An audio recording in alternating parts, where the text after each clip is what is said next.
Good morning, students. We are on chapter number 4 of account part 2, that is financial analysis or analysis of financial statement.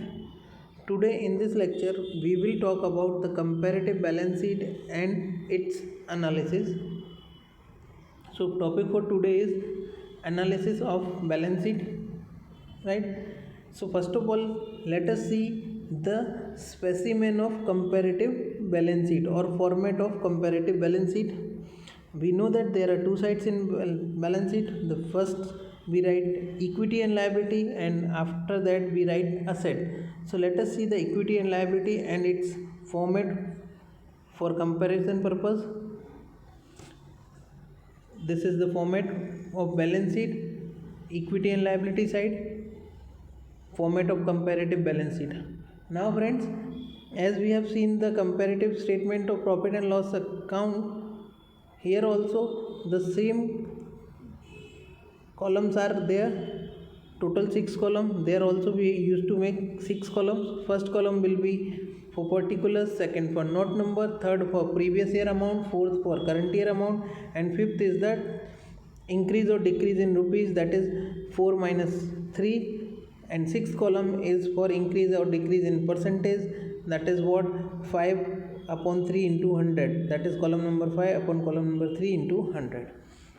Now the first one is equity and liability. We know that we are aware with the specimen of balance sheet. We know which items are recorded in balance sheet, where they are recorded. We have already studied that final account chapter, final account of company, chapter number 3 we have already finished with, so we know about it. Equity and liability, shareholders fund, share capital, equity share capital, preference share capital, then reserves and surpluses.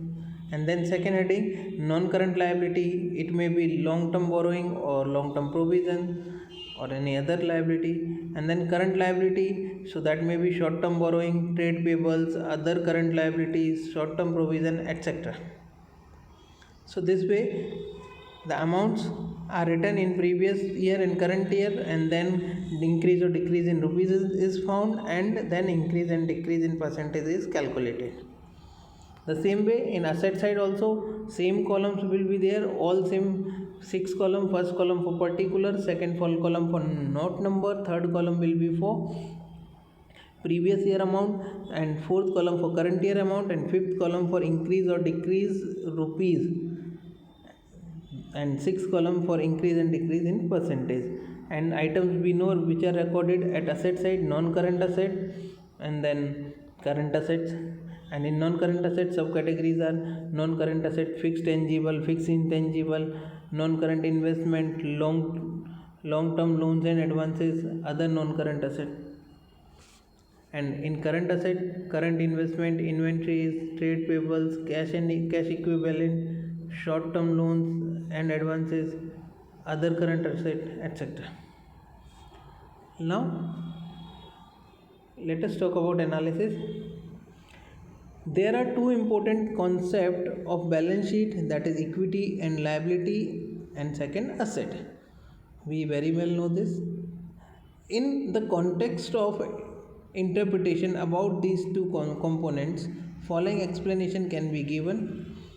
This explanation makes the interpretation process simple. Let us talk about equity and liability side. It shows sources of fund. And what about asset? It shows the application of finance. Sources of finance means from where the the funds will come, and application of finance means where the fund will be utilized for. Second, it shows that from where finance is created. It shows that where finance is applied, the same thing. Third, it is known as procurement of funds. It shows investment in asset. Fourth, increase in the amount shows addition in fund, and increase in the amount shows addition in investment.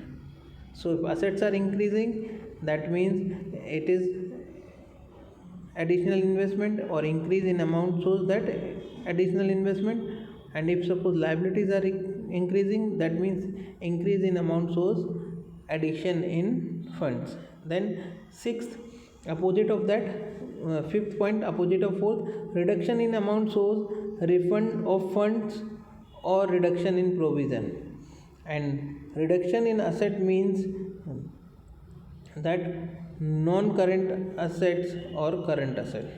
Reduction in amount shows reduction in non-current asset or current asset.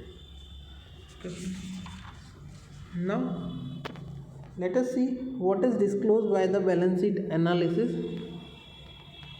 So what is disclosed by balance sheet analysis? Balance sheet provides the information about solvency status of company or of business enterprise as compared to the previous long term and short term solvency of the business entity. The current solvency is increased or decreased, can be known with the help of comparative balance sheet. This is discussed in detail in the chapter of ratio analysis, which is the next chapter. Besides the status of business expansion also is ascertained with the help of analysis of balance sheet.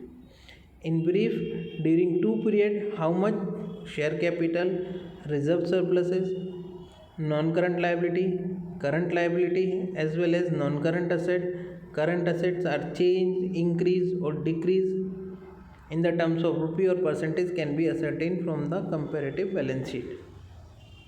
Whether the trend of all components of comparative balance sheet is fixed or flexible or decreasing or increasing can be known from the comparative balance sheet. Okay friends, so this was about the analysis of balance sheet. Next lecture we will be doing sums based on this. Thank you.